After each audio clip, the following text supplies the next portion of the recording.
चलेगी। अरे मोदी तेरी तानाशाही नहीं चलेगी, नहीं चलेगी। మోడీ తేరీ తానాషాహి దేశంలో ఈ రోజు కాంగ్రెస్ పార్టీ ప్రతిష్ట ఎప్పుడెప్పుడైతే పెరుగుతుందో, కాంగ్రెస్ పార్టీ ప్రజల పక్షాన రాహుల్ గాంధీ, సోనియా గాంధీ, మల్లికార్జున ఖార్గే నాయకత్వంలో ప్రజా సమస్యల మీద పోరాటం చేస్తుందో, భారతీయ జనతా పార్టీ రాజకీయ కక్ష సాధింపు ధోరణితోటి కాంగ్రెస్ పార్టీ నాయకత్వాన్ని వేధింపులకు గురి చేయడం ద్వారా అధైర్యపరిచే ప్రయత్నం చేస్తా ఉంది. కానీ నరేంద్ర మోడీ, అమిత్ షా, ఈరోజు కాంగ్రెస్ పార్టీ కార్యకర్తలు, ఈ దేశ ప్రజలు కాంగ్రెస్ పార్టీ చరిత్ర, దేశ స్వాతంత్ర్యం కోసం ప్రాణాలు అర్పించి దేశ ఐక్యత సమగ్రత కొరకు ఏ విధంగా పాటుపడ్డారో తెలిసిన ప్రతి భారత పౌరుడు ఈనాడు భారత రాజ్యాంగాన్ని రక్షించడానికి కాంగ్రెస్ పార్టీ నాయకత్వం ఏ విధంగా పోరాటం చేస్తుందో తెలిసిన ప్రతి నాయకుడు గాంధీ కుటుంబానికి అండగా ఉంటారు. గాంధీ కుటుంబం ఈ దేశం కోసం అనేక రకాల త్యాగాలు చేసి ఇన్ని సంవత్సరాల అధికారంలో ఉండి ఒకవేళ అవినీతి పాల్పడదలుచుకుంటే వాళ్ళు ఎక్కడ ఉంటుండ్రి అని అడుగుతా ఉన్నాం.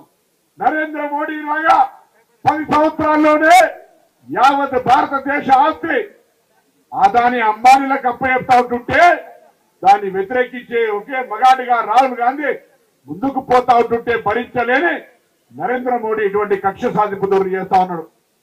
తెలంగాణ రాష్ట్ర నుంచి ప్రాతినిధ్యం వహిస్తున్న బీజేపీ మంత్రి కిషన్ రెడ్డి అనేకంటే కేసీఆర్ ప్రతిపాదన మేరకు బీజేపీ అధ్యక్షుడి అయిన కిషన్ రెడ్డి మాట్లాడుతూ ఉన్నారు చట్టాన్ని గౌరవించాలని. మేము చట్టం అంటే, ప్రజాస్వామ్యం అంటే, రాజ్యాంగం అంటే గౌరవించేదంతా కాంగ్రెస్ పార్టీకి ఎవడు గుణపాఠం చెప్పి మాకు నేర్పే అవసరం లేదు. రాజ్యాంగానికి బద్దులంగా ఇలా మీరు చేస్తున్నటువంటి ఏదైతే వేధింపులు ఉన్నాయో ఈ దేశానికి తెలవాలని మేము విచారణకు ఎక్కడ అడ్డుకుంటలేం. విచారణకు మా నాయకులు హాజరవుతా ఉన్నారు. విచారణ జరగనియండి. కానీ మీరు చేస్తున్న వేధింపు దేశ ప్రజలకు చెప్పడానికే ఇలా ఈ ధర్నాలు జరుగుతా ఉన్నాయి తప్ప విచారణ అడ్డుకోవడానికో ఇంకేదో కాదు.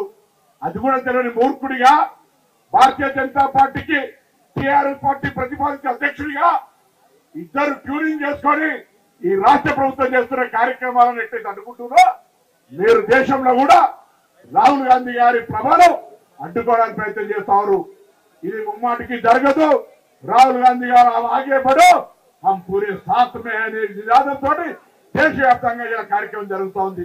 మోడీ జోడీ, ఈడీ మోడీ, ఈ విధంగా జోడీ తోటి బీజేపీ అనుబంధ సంస్థలుగా పనిచేస్తా ఉన్నాయి. వాళ్ళ మిత్రపక్షాలు ఎన్ని అభివృద్ధి చేసినా ఇక్కడ చేయలుండవు.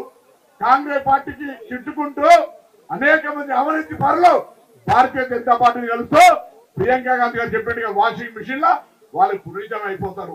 ఈ విధమైన చర్యల్లో తప్పకుండా భారతీయ జనతా పార్టీ చేస్తున్న రాజకీయ దురుద్దేశ, రాజకీయ వేధింపులకు వ్యతిరేకంగా తెలంగాణ కాంగ్రెస్ ఇచ్చిన పిలుపులో భాగంగా మరొక్కసారి గట్టిగా ఈ రోజు గాంధీ కుటుంబానికి తెలంగాణ కాంగ్రెస్ అండగా ఉంటుందని తెలియజేస్తూ అందరికీ నమస్కారం చెప్తూ సెలవు తీసుకుంటా ఉన్నాం.